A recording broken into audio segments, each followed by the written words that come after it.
Bonjour, bienvenue dans cette nouvelle vidéo qui est destinée aux élèves de 4e et qui s'intitule Un monde de migrants.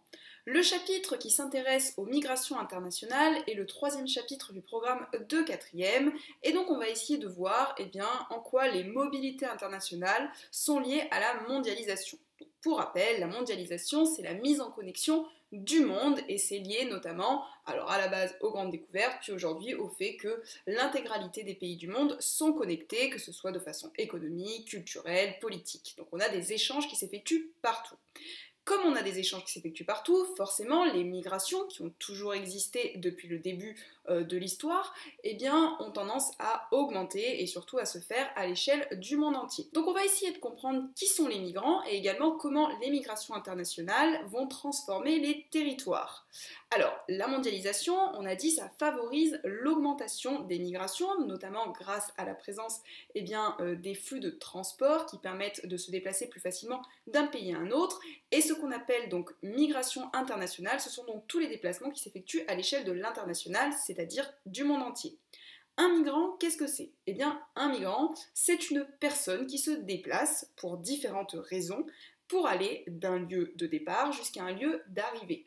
Quand on allume la télévision, on entend beaucoup parler des migrations et des migrants, qui sont liés généralement à des stéréotypes et à des préjugés. On les décrit notamment comme des envahisseurs, comme des voleurs de travail, comme des personnes qui viennent quasiment essentiellement des pays situés dans l'hémisphère sud, notamment des pays pauvres ou des pays en guerre, pour aller trouver refuge dans les pays européens ou pour pouvoir voler le travail des pauvres européens. Or, tout ça donc, sont des préjugés et des stéréotypes, c'est-à-dire des idées reçues qu'il va falloir essayer de déconstruire pour essayer de comprendre véritablement quels sont les migrants et également comment est-ce qu'on s'adapte quand on est dans un pays pour pouvoir faire face au flux d'arrivée migratoire. Donc déjà, ce qu'il est intéressant de comprendre, c'est qu'un parcours migratoire, c'est-à-dire un déplacement d'une personne qui va migrer d'un pays à un autre, n'est pas forcément quelque chose qui se fait de façon facile. Donc on a des parcours migratoires qui vont être facilités par des échanges, notamment les échanges culturels ou au niveau des études par exemple, quand une personne va vouloir aller dans un pays pour pouvoir effectuer ses études.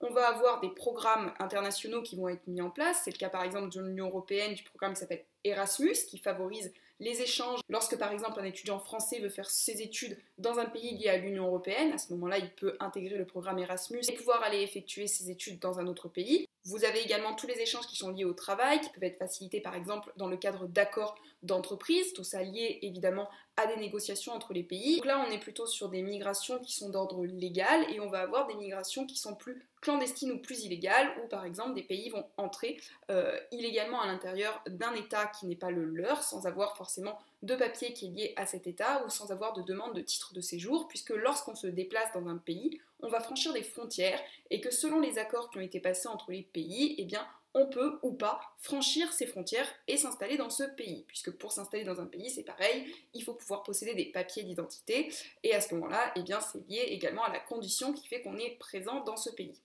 Alors, pourquoi est-ce que les gens vont quitter un pays pour aller dans un autre ? Ça peut être un choix qui est voulu de vouloir s'installer dans un autre pays, donc pour le travail, pour les études. Ça peut être parfois des choix qui sont subis. Ça peut être le cas lorsque par exemple son pays est en guerre, on observe des flux de migrants qui vont quitter ces pays qui sont victimes de conflits politiques pour pouvoir essayer d'aller se réfugier dans d'autres pays. On a par exemple beaucoup parlé ces dernières années du conflit qui a eu lieu en Syrie. Le conflit syrien a occasionné des départs très importants de populations qui ont cherché à se réfugier. Alors, on a tendance quand on écoute les informations à avoir l'impression que les Syriens ont tous fui pour aller se réfugier en Europe. Or, c'est une idée reçue puisque la majorité se sont réfugiés dans les pays limitrophes, c'est-à-dire les pays qui sont situés autour de la Syrie. C'est le cas notamment par exemple de la Jordanie qui a accueilli énormément de réfugiés syriens. Lorsqu'on est sur le cas d'un départ pour conflit politique, on peut faire une demande pour pouvoir obtenir le statut de réfugié politique qui montre qu'on est dans ce pays parce qu'on a fui un conflit. Le problème c'est que pour obtenir ce statut, souvent il faut le prouver à partir de papiers et que lorsque on part d'un pays en guerre, on n'a pas toujours le temps de prendre ses papiers sur soi. Donc cela peut poser énormément de problèmes, d'autant que les pays vont ensuite réfléchir et mettre du temps et que les démarches pour obtenir ces statuts peuvent prendre énormément de temps. Donc généralement les gens sont dans ce qu'on appelle des camps soit de transit s'ils veulent aller dans un autre pays, soit dans des camps de réfugiés et donc ça peut occasionner des situations très compliquées, des situations de vie très difficiles pour les personnes qui vivent dans ces camps en attendant de pouvoir trouver autre chose et d'être par exemple relogées. Vous avez également de plus en plus de réfugiés climatiques, notamment à cause du changement climatique, qui va voir des catastrophes naturelles arriver la plupart du temps dans des pays de l'hémisphère sud. J'attire ici votre attention sur le fait que les pays de l'hémisphère sud qui sont victimes des problématiques liées au changement climatique le sont souvent à cause des pays de l'hémisphère nord qui ont, à cause justement de leur consommation excessive en carburant, en chauffage, en énergie en tout genre, occasionné ce changement du climat qui a pour le moment un impact plutôt sur les pays de l'hémisphère sud. Donc on va voir par exemple des catastrophes naturelles liées par exemple à la présence de tsunamis, de cyclones, d'inondations, et vous allez avoir des personnes qui vont essayer de fuir ces pays pour se réfugier dans d'autres pays qui eux n'ont pas ces problématiques liées au changement du climat. On a donc créé un nouveau statut qui s'appelle le statut de réfugié climatique. Malheureusement, encore une fois, il est très compliqué d'obtenir ce statut. Vous avez également des personnes qui vont migrer pour des questions économiques. Souvent, de toute manière, ce qu'il faut retenir, c'est que lorsqu'on quitte un pays pour aller dans un autre, c'est qu'on cherche une vie meilleure. Donc, c'est qu'on va migrer dans l'espoir de pouvoir trouver quelque chose de mieux dans le pays qui va nous accueillir. Vous avez également parmi tous ces migrants, donc des migrations qui sont légales et des migrations qui sont illégales.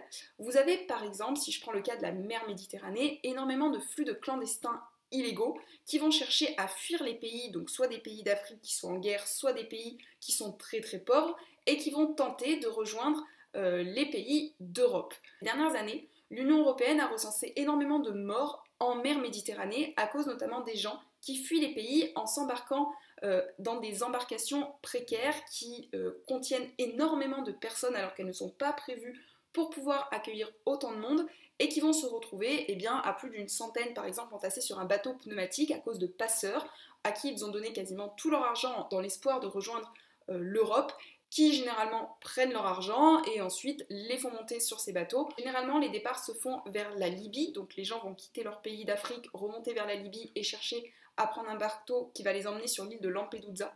Lampedusa, c'est une petite île italienne qui appartient à l'Union européenne, et donc l'idée c'est de pouvoir mettre les pieds sur un territoire de l'Union européenne en espérant ensuite bénéficier du statut de protection. Si vous regardez la carte qui s'affiche sur votre écran, vous avez sur les petits losanges qui sont représentés en rose les principales portes d'entrée des migrations clandestines. En gros, ce sont les passages qui sont le plus choisis par les migrants qui vont chercher à rejoindre l'Union européenne.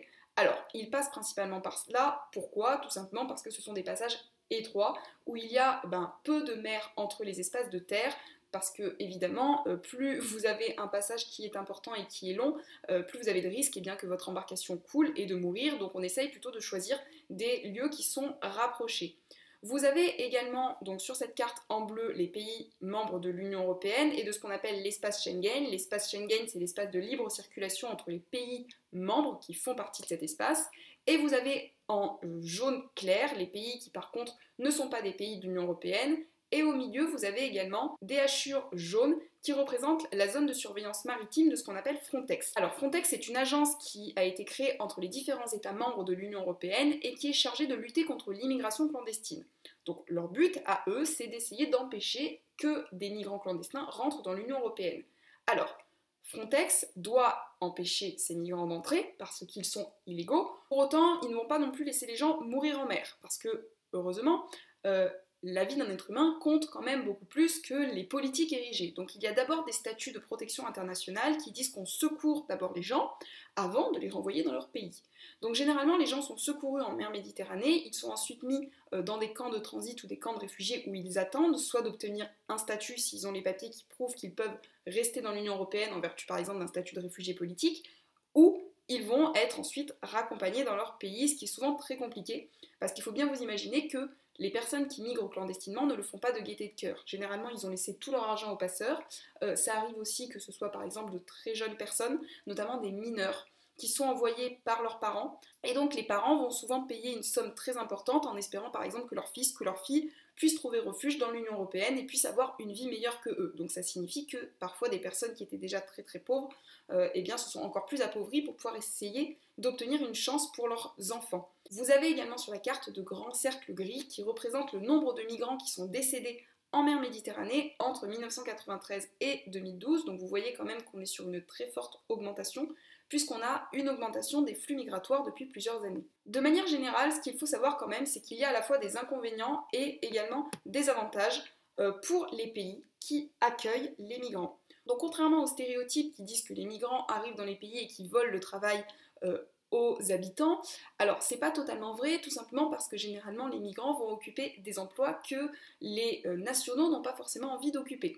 C'est une main-d'œuvre qui est généralement sous-payée et bon marché, qu'on va retrouver principalement dans tout ce qui est services, par exemple tout ce qui est personnel ménager, ou bien dans le bâtiment. Ou alors, on va avoir par exemple des migrations qui là vont être choisies, avec une main-d'œuvre qui va être plutôt qualifiée. On va avoir par exemple les États-Unis qui font beaucoup appel à la main-d'œuvre indienne, puisqu'on a des ingénieurs qui sont très très qualifiés. On va avoir par exemple au Canada des demandes à ce qu'on ait par exemple des médecins qui viennent travailler au Canada, donc là on obtient des statuts. Généralement, les migrants qui s'installent dans les nouveaux pays vont envoyer de l'argent à leur famille qui est restée dans le pays de départ, c'est ce qu'on appelle des remises, donc des remises d'argent, qui sont envoyées donc par les migrants à leur famille en espérant donc améliorer leurs conditions de vie ou par exemple la scolarisation de frères et sœurs qui seraient restés dans ces pays. En ce qui concerne les politiques d'accueil des migrants, c'est quelque chose qui est très complexe, qui est très différent en fonction des différents pays. Si je prends notamment l'Union européenne, il y a énormément de débats qui secouent la communauté des pays d'Europe, puisqu'on en a certains qui sont plutôt favorables à ce qu'on appelle la mise en place d'une politique de quotas, avec par exemple un nombre limité de personnes qu'on pourrait accueillir par an. Et on en a d'autres qui par contre, eux, souhaitent complètement fermer les frontières de l'Union européenne en érigeant des murs.